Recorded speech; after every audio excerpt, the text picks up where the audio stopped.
मैं कहूंगा बाबा साहब आम्बेडकर। आप सब 2 बार बोलिए, अमर रहे, अमर रहे। बाबा साहब आम्बेडकर, बाबा साहब आम्बेडकर, बाबा साहब आम्बेडकर। हरियाणा के मुख्यमंत्री श्रीमान नायब सिंह सैनी जी, केंद्रीय मंत्रिमंडल के मेरे साथी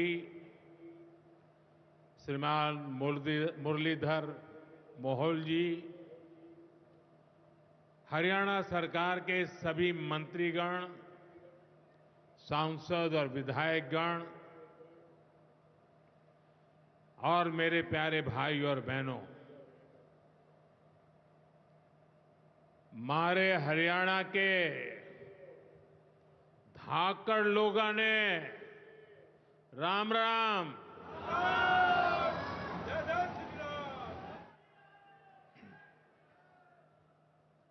ठाडे जवान, ठाडे खिलाड़ी और ठाडा भाईचारा, यो से हरियाणा की पहचान।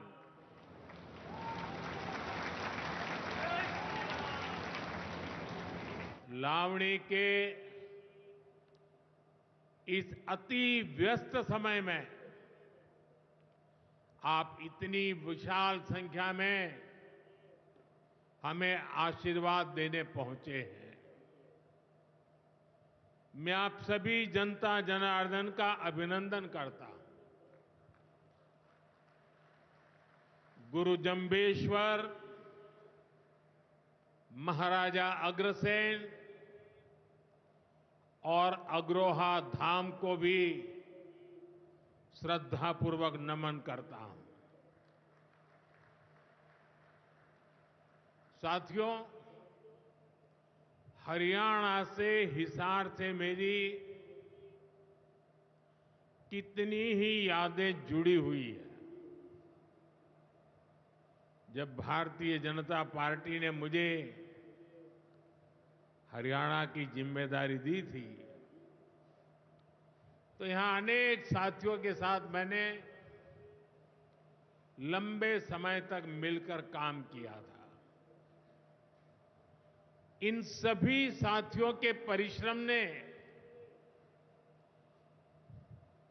भारतीय जनता पार्टी की हरियाणा में नींव को मजबूत किया है। और आज मुझे ये देखकर गर्व होता है कि भाजपा विकसित हरियाणा, विकसित भारत के लक्ष्य को लेकर पूरी गंभीरता से काम कर रहा है। साथियों, आज का दिन हम सभी के लिए, पूरे देश के लिए और खास करके दलित, पीड़ित, वंचित, शोषित, उन सब के लिए बहुत महत्वपूर्ण दिवस है। उनके जीवन में तो दूसरी दिवाली होती है। आज संविधान निर्माता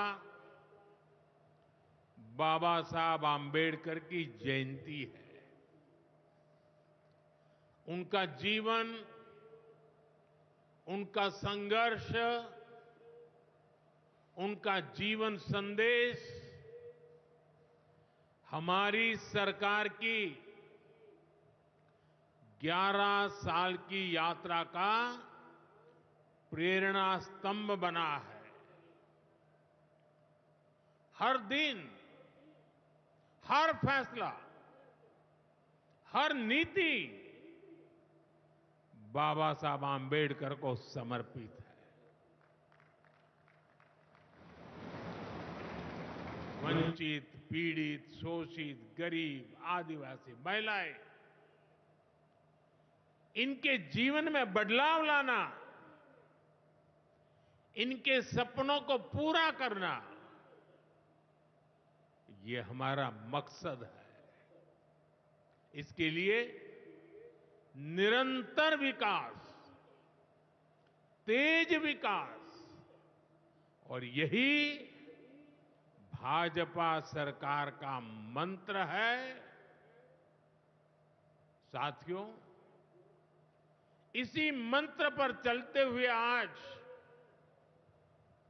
हरियाणा से अयोध्या धाम के लिए फ्लाइट शुरू हुई है। यानी अब श्री कृष्ण जी की पावन भूमि हरियाणा प्रभु राम की नगरी से सीधे जुड़ गई है।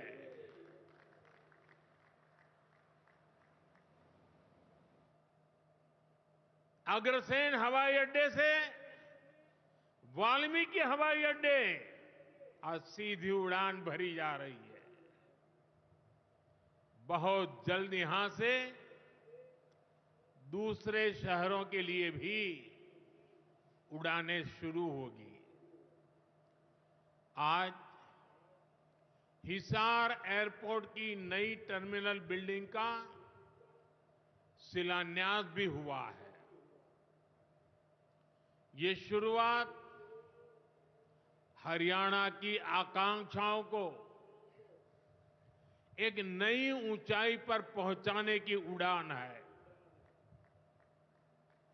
मैं हरियाणा के लोगों को इस नई शुरुआत के लिए ढेर सारी बधाई देता हूं। साथियों, मेरा आपसे वादा रहा है, हवाई चप्पल पहनने वाला भी हवाई जहाज में उड़ेगा।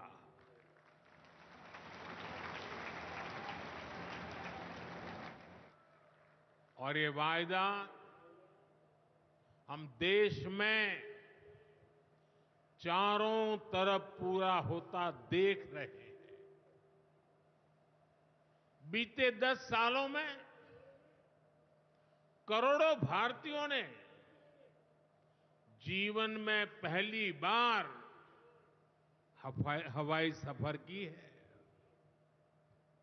हमने वहां भी नए एयरपोर्ट बनाए,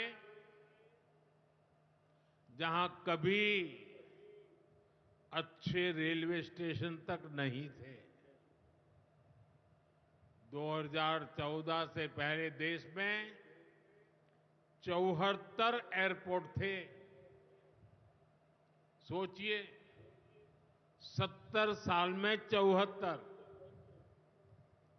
आज देश में एयरपोर्ट की संख्या 150 के पार हो गई है।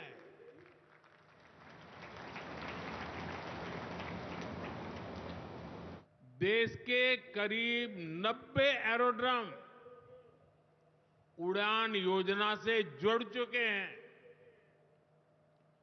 600 से अधिक रूट पर उड़ान योजना के तहत हवाई सेवा चल रही है।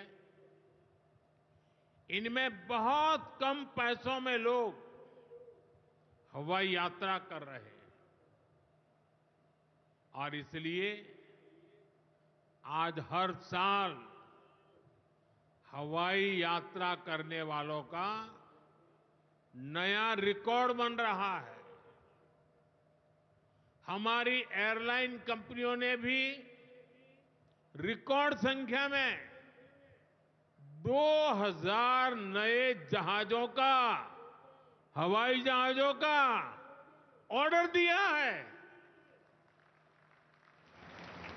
और जितने नए जहाज आएंगे, उतनी ही ज्यादा नौकरियां पायलट के रूप में हो, एयर होस्टेस के रूप में हो, सैकड़ों नई सेवाएं भी होती है। एक जगह हवाई जहाज चलता है तब ग्राउंड स्टाफ होता है, न जाने कितने काम होते हैं। ऐसी अनेक सेवाओं के लिए नौजवानों को रोजगार के अवसर मिलेंगे। इतना ही नहीं, हवाई जहाज के मेंटेनेंस से जुड़ा एक बड़ा सेक्टर भी अनगिनत रोजगार बनाएगा। हिसार का ये एयरपोर्ट भी हरियाणा के नौजवानों के सपनों को नई ऊंचाई देगा। साथियों, हमारी सरकार एक तरफ कनेक्टिविटी पर बल दे रही है, दूसरी तरफ गरीब कल्याण और सामाजिक न्याय भी सुनिश्चित कर रही है। और यही तो बाबा साहब आंबेडकर का सपना था। हमारे संविधान निर्माताओं की यही आकांक्षा थी। देश के लिए मरने मिटने वालों का भी यही सपना था। लेकिन हमें ये कभी भूलना नहीं है कि कांग्रेस ने बाबा साहब आंबेडकर के साथ क्या किया। जब तक बाबा साहब जीवित थे, कांग्रेस ने उन्हें अपमानित किया। दो बार उन्हें चुनाव हरवाया। कांग्रेस की पूरी सरकार उनको उखाड़ फेंकने में लगी थी। उनको सिस्टम से बाहर रखने की साजिश की गई। जब बाबा साहब हमारे बीच नहीं रहे तो कांग्रेस ने उनकी याद तक मिटाने की कोशिश की। कांग्रेस ने बाबा साहब के विचारों को भी हमेशा के लिए खत्म कर देना चाहा। डॉक्टर अंबेडकर संविधान के संरक्षक थे। कांग्रेस संविधान की भक्षक बन गई है। डॉक्टर अंबेडकर समानता लाना चाहते थे, लेकिन कांग्रेस ने देश में वोट बैंक का वायरस फैला दिया। साथियों, बाबा साहब चाहते थे कि हर गरीब, हर वंचित गरिमा से जी सके, सर ऊंचा करके जिए, वो भी सपने देखें, अपने सपने पूरे कर सके। लेकिन कांग्रेस ने एससी, एसटी, ओबीसी को सेकंड क्लास सिटीजन बना दिया। कांग्रेस के लंबे शासनकाल में कांग्रेस के नेताओं के घर में स्विमिंग पूल तक पानी पहुंच गया, लेकिन गांव में नल से जल नहीं पहुंचा। आजादी के 70 साल बाद भी गांवों में सिर्फ 16% घरों में नल से जल आता था। सोचिए, 100 घर में से 16 घर में। इससे सबसे ज्यादा प्रभावित कौन थे? इससे एससी, एसटी, ओबीसी सबसे ज्यादा प्रभावित थे। अरे उनकी इतनी ही चिंता थी आज जो गली गली में जाके भाषण झाड़ रहे हैं, अरे कम से कम मेरे एससी, एसटी, ओबीसी भाइयों के घर तक अरे पानी तो पहुंचा देते। हमारी सरकार ने 6-7 साल में 12 करोड़ से ज्यादा ग्रामीण घरों में नल कनेक्शन दिए हैं। आज गांव के 80% घरों में, यानी पहले 100 में से 16, आज 100 में से 80 घरों में नल से जल आता है। और बाबा साहब का आशीर्वाद है, हम हर घर तक नल से जल पहुंचाएंगे। शौचालय के अभाव में भी सबसे बुरी स्थिति एससी, एसटी, ओबीसी समाज की ही थी। हमारी सरकार ने 11 करोड़ से ज्यादा शौचालय बनवाकर वंचितों को गरिमा का जीवन दिया है। साथियों, कांग्रेस के जमाने में एससी, एसटी, ओबीसी के लिए बैंक का दरवाजा तक नहीं खुलता था। बीमा, लोन, मदद, ये सारी बातें सब सपना था। लेकिन अब जनधन खातों के सबसे बड़े लाभार्थी मेरे एससी, एसटी, ओबीसी के भाई बहन हैं। हमारे एससी, एसटी, ओबीसी भाई बहन आज गर्व से जेब में से रुपए कार्ड निकाल करके दिखाते हैं। जो अमीरों के जेब में कभी रुपए कार्ड हुआ करते थे, वो रुपए कार्ड आज मेरा गरीब दिखा रहा है। साथियों, कांग्रेस ने हमारे पवित्र संविधान को सत्ता हासिल करने का एक हथियार बना दिया। जब जब कांग्रेस को सत्ता का संकट दिखा, उन्होंने संविधान को कुचल दिया। कांग्रेस ने आपातकाल में संविधान की स्पिरिट को कुचला, ताकि जैसे तैसे सत्ता बनी रहे। संविधान की भावना है कि सबके लिए एक जैसी नागरिक संहिता हो, जिसे मैं कहता हूं सेक्युलर सिविल कोड। लेकिन कांग्रेस ने इसे कभी लागू नहीं किया। उत्तराखंड में भाजपा सरकार आने के बाद सेक्युलर सिविल कोड, समान नागरिकता संहिता, ये लागू हुई। डंकी की चोट पर लागू हुई। और देश का दुर्भाग्य देखिए,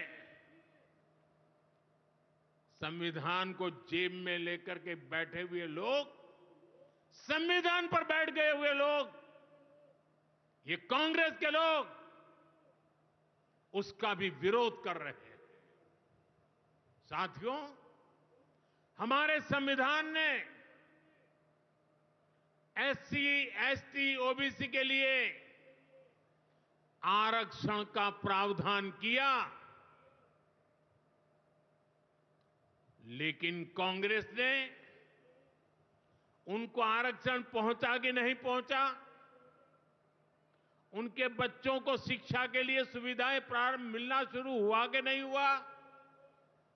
एससी, एसटी, ओबीसी के कोई व्यक्ति अधिकार से वंचित तो नहीं रह गए? उसकी कभी परवाह नहीं की।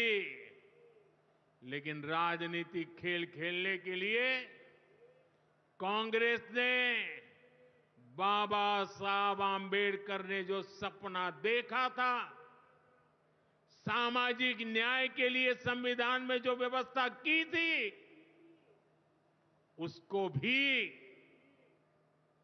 पीठ में छुरा भोंककर उस संविधान के उस प्रावधान को तुष्टीकरण का माध्यम बना दिया। अभी आपने भी समाचारों में सुना होगा, कर्नाटका की कांग्रेस सरकार ने टेंडर में भी अब एससी, एसटी, ओबीसी के अधिकार छीन करके धर्म के आधार पर आरक्षण दे दिया। जबकि संविधान में बाबा साहब आंबेडकर ने साफ साफ शब्दों में चर्चा में कहा था कि संविधान में कतई धर्म के आधार पर आरक्षण की व्यवस्था नहीं की जाएगी। और हमारे संविधान ने धर्म के आधार पर आरक्षण के लिए प्रतिबंध लगाया हुआ है। साथियों, कांग्रेस की तुष्टीकरण की इस नीति का बहुत बड़ा नुकसान मुस्लिम समाज को भी हुआ है। कांग्रेस ने सिर्फ कुछ कट्टरपंथियों को ही खुश किया है, बाकी समाज बेहाल रहा, अशिक्षित रहा, गरीब रहा। कांग्रेस की इस कुनीति का सबसे बड़ा प्रमाण वक्फ कानून है। देश आजाद होने के बाद 2013 तक वक्फ का कानून चलता था, लेकिन चुनाव जीतने के लिए, तुष्टीकरण की राजनीति के लिए, वोट बैंक की राजनीति के लिए 2013 के आखिर में, आखिरी सत्र में कांग्रेस ने इतने सालों तक चल रहे वक्फ के कानून में आनन फानन संशोधन कर दिया ताकि चुनाव में वोट पा सके। वोट बैंक को खुश करने के लिए इस कानून को ऐसा बना दिया कि बाबा साहब आंबेडकर के संविधान की ऐसी की तैसी संविधान से ऊपर कर दिया। ये बाबा साहब का सबसे बड़ा अपमान का काम था। साथियों, ये कहते हैं कि उन्होंने मुसलमानों के हित में किया। मैं जरा ऐसे सभियों से पूछना चाहता हूं, वोट बैंक के भूखे इन राजनेताओं से कहना चाहता हूं, अगर सच्चे अर्थ से आपके दिल में मुसलमानों के लिए थोड़ी भी हमदर्दी है, तो कांग्रेस पार्टी अपने पार्टी के अध्यक्ष मुसलमान को बनाए। क्यों नहीं बनाते भाई? संसद में टिकट देते हैं, 50% मुसलमानों को दो। जीत करके आएंगे तो अपनी बात बताएंगे, लेकिन ये नहीं करना है। कांग्रेस में तो कुछ नहीं देना है। देश के नागरिकों के अधिकारों को छीनना और देना, इनकी नीयत किसी का भी भला करने की कभी नहीं रही, मुसलमानों का भला करने की भी नहीं रही। यही कांग्रेस की अच्छी सच्चाई है। साथियों, वक्फ के नाम पर लाखों हेक्टेयर जमीन पूरे देश में है। इस जमीन, इस प्रॉपर्टी से गरीब का, बेसहारा महिलाओं बच्चों का भला होना चाहिए था। और आज ईमानदारी से उसका उपयोग हुआ होता तो मेरे मुसलमान नौजवानों को साइकिल के पंक्चर बना करके जिंदगी नहीं गुजारनी पड़ती। लेकिन इससे मुट्ठी भर भू माफिया का कोई भला हुआ। पसमानदा मुस्लिम इस समाज को कोई फायदा नहीं हुआ। और ये भूमाफिया किसकी जमीन लूट रहे थे? ये दलित की जमीन लूट रहे थे, पिछड़ों की जमीन लूट रहे थे, आदिवासी की जमीन लूट रहे थे, विधवा महिलाओं की संपत्ति लूट रहे थे। सैकड़ों विधवा मुस्लिम महिलाओं ने भारत सरकार को चिट्ठी लिखी, तब जाके कानून की चर्चा आई है। वक्फ कानून में बदलाव के बाद अब ये गरीबों से जो लूटा जा रहा है वो बंद होने वाला है।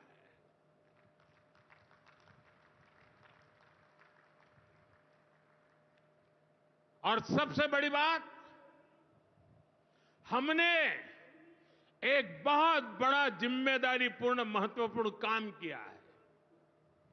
हमने इस वक्फ कानून में एक और प्रावधान किया है।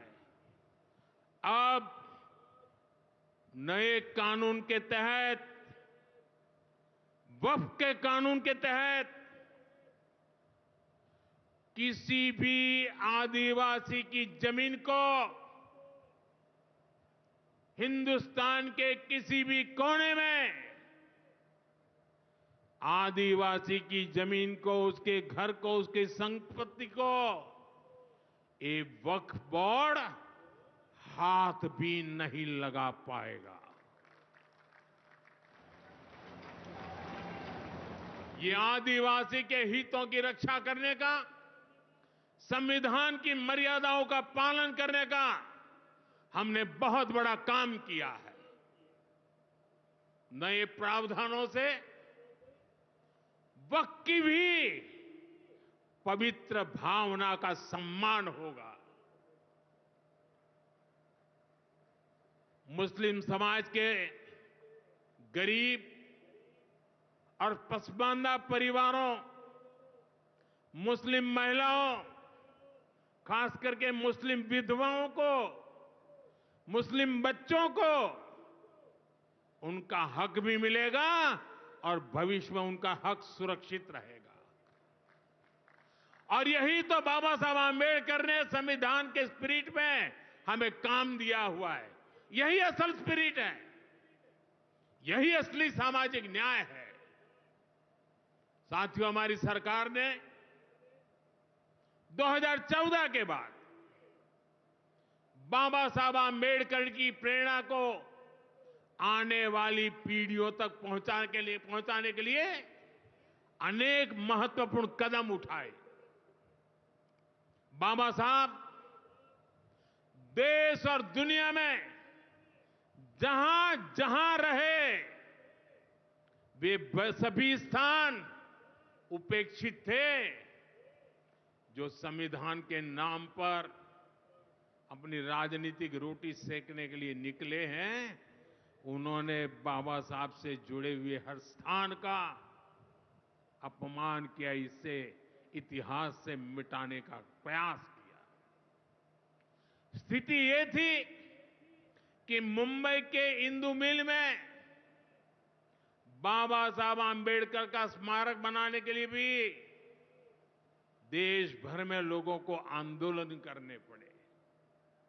हमारी सरकार ने आते ही इंदु मिल के साथ साथ बाबा साहब आंबेडकर की महू की जन्मभूमि हो, बाबा साहब आंबेडकर जी की लंदन की शिक्षा भूमि हो, दिल्ली में उनकी महापरिनिर्वाण स्थली हो, या फिर नागपुर की दीक्षा भूमि हो, हमने सभी का विकास किया, इनको पंच तीर्थ के रूप में विकसित किया है।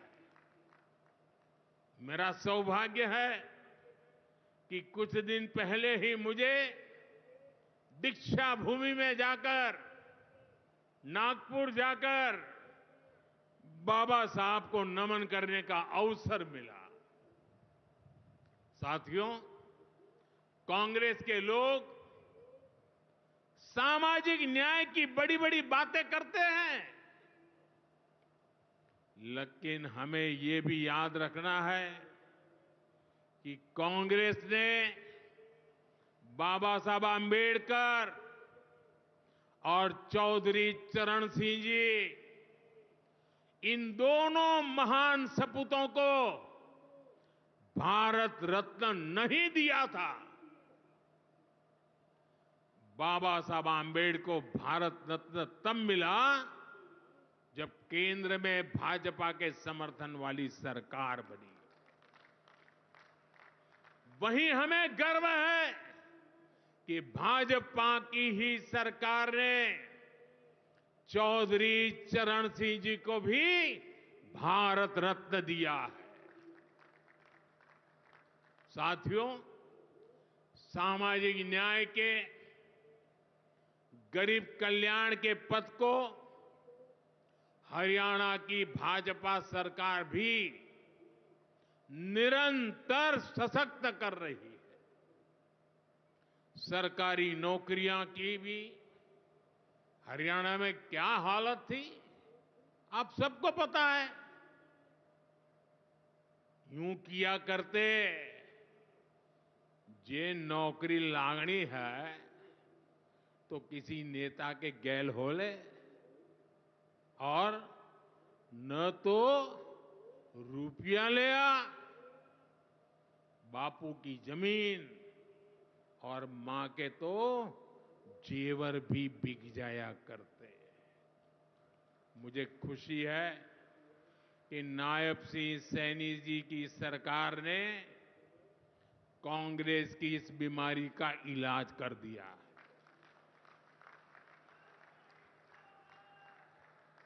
बिना खर्ची, बिना पर्ची के नौकरियां देने का जो ट्रैक रिकॉर्ड हरियाणा का है, वो अद्भुत है। और मुझे गर्व है कि मुझे ऐसे साथी मिले हैं, ऐसी साथी सरकार मिली है। यहां के 25,000 नौजवानों को सरकारी नौकरी ना मिले, इसके लिए कांग्रेस ने एड़ी चोटी का जोर लगा दिया था। लेकिन इधर मुख्यमंत्री नायब सैनी जी ने शपथ ली, उधर हजारों युवाओं को नियुक्ति पत्र जारी कर दिए गए। यह है भाजपा का, सरकार का सुशासन। और अच्छा ये है कि नायब सिंह सैनी जी की सरकार आने वाले वर्षों में हजारों नई नौकरियों का रोड मैप बना करके चल रही है।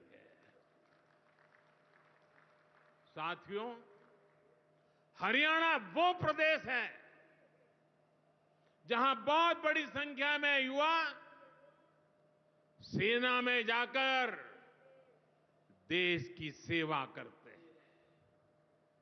कांग्रेस ने तो वन रैंक वन पेंशन को लेकर भी दशकों तक धोखा ही दिया। ये हमारी सरकार है जिसने वन रैंक वन पेंशन योजना लागू की। अब तक हरियाणा के पूर्व फौजियों को भी ओआरओपी के वन रैंक वन पेंशन के 13,500 करोड़ रुपए, 13,500 करोड़ रुपए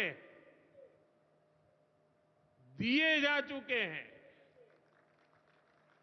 आपको याद होगा, इसी योजना पर झूठ बोलते हुए कांग्रेस सरकार ने पूरे देश के फौजियों के लिए सिर्फ 500 करोड़ रुपए का प्रावधान किया था। अब आप सोचिए, अकेले हरियाणा में 13,500 करोड़, और कहां 500 करोड़, कैसी आंख में धूल डालने की प्रवृत्ति थी। कांग्रेस किसी की सगी नहीं है, वो सिर्फ सत्ता की सगी है। वो न दलितों की सगी है, न पिछड़ों की सगी है, न मेरे देश की माता बहन बेटियों की सगी है, और न ही वो मेरे फौजियों की सगी है। साथियों, मुझे पूरा विश्वास है कि हरियाणा विकसित भारत के संकल्प को मजबूती देगा। खेल हो या फिर खेत, हरियाणा की मिट्टी की खुशबू दुनिया भर में महक बिखेरती रहेगी। मुझे हरियाणा के अपने बेटे बेटियों पर बहुत भरोसा है। ये नया एयरपोर्ट, ये नई उड़ान हरियाणा के सपनों को पूरा करने की प्रेरणा बने, और इतनी विशाल संख्या में आप आशीर्वाद देने आए, ये मेरा सौभाग्य है। मैं आपको सर झुका करके नमन करता हूं, और अनेक सफलताओं के लिए अनेक अनेक शुभकामनाएं देता हूं, बहुत बहुत बधाई देता हूं। मेरे साथ बोलिए, भारत माता की, भारत माता की, भारत माता की। बहुत बहुत धन्यवाद।